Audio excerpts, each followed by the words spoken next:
Jungle clearance, న్యాయపరమైన అడ్డంకులు దాటుకొని అమరావతి పునర్నిర్మాణం జరగబోతోంది. అయితే 5 ఏళ్ల జగన్ పాలనలో ఆంధ్రుల రాజధాని నిర్మాణానికి ఒక్క ఇటుక పేర్చలేదు. దీంతో అమరావతి నిర్మాణం ఇప్పుడు భారం కాబోతోంది. జగన్ చేసిన పాపం వల్ల ఏపీ ప్రజలు ఎంత నష్టపోయారు. కూటమి ప్రభుత్వం రావడంతో ఆంధ్రప్రదేశ్ రాజధాని అమరావతి నిర్మాణం ఊపందుకుంటోంది. తొలి దశలో టీడీపీ సర్కారు ఉన్నప్పుడు భూసేకరణ, ప్రతిష్టాత్మక విద్యా సంస్థలు రావడం, కొన్ని రోడ్లు వేయడం జరిగింది.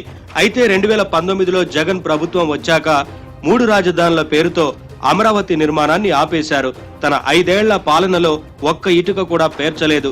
ఈ ఏడాది అధికారంలోకి వచ్చిన కూటమి ప్రభుత్వం అన్నింటినీ సెట్ చేసి నిర్మాణానికి పూనుకుంది.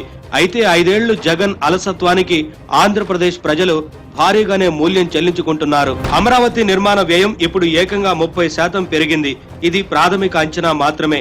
ఈ వ్యయం పెరుగుదల 50% వరకు ఉండే ఛాన్స్ ఉంది.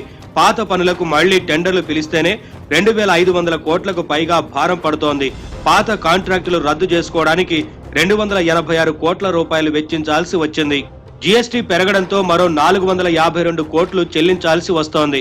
అంతేకాదు వైసీపీ హయాంలో అమరావతిలో రోడ్లు తవ్వేశారు. ఇనుము, డోర్లు, ఏసీ లాంటివి కూడా దుండగులు ఎత్తుకెళ్లిపోయారు. అప్పటికే నిర్మాణంలో ఉన్న బిల్డింగ్ల నుంచి సామాన్లను సైతం దొంగిలించారు. అభివృద్ధి చేయకపోగా ఇలాంటి దొంగతనాలు జరిగినప్పుడు జగన్ ప్రభుత్వం చోద్యం చూసింది తప్ప చర్యలు తీసుకోలేదు. ప్రభుత్వ ఆస్తులను కొల్లగొట్టిన వారికి అండగా నిలబడింది.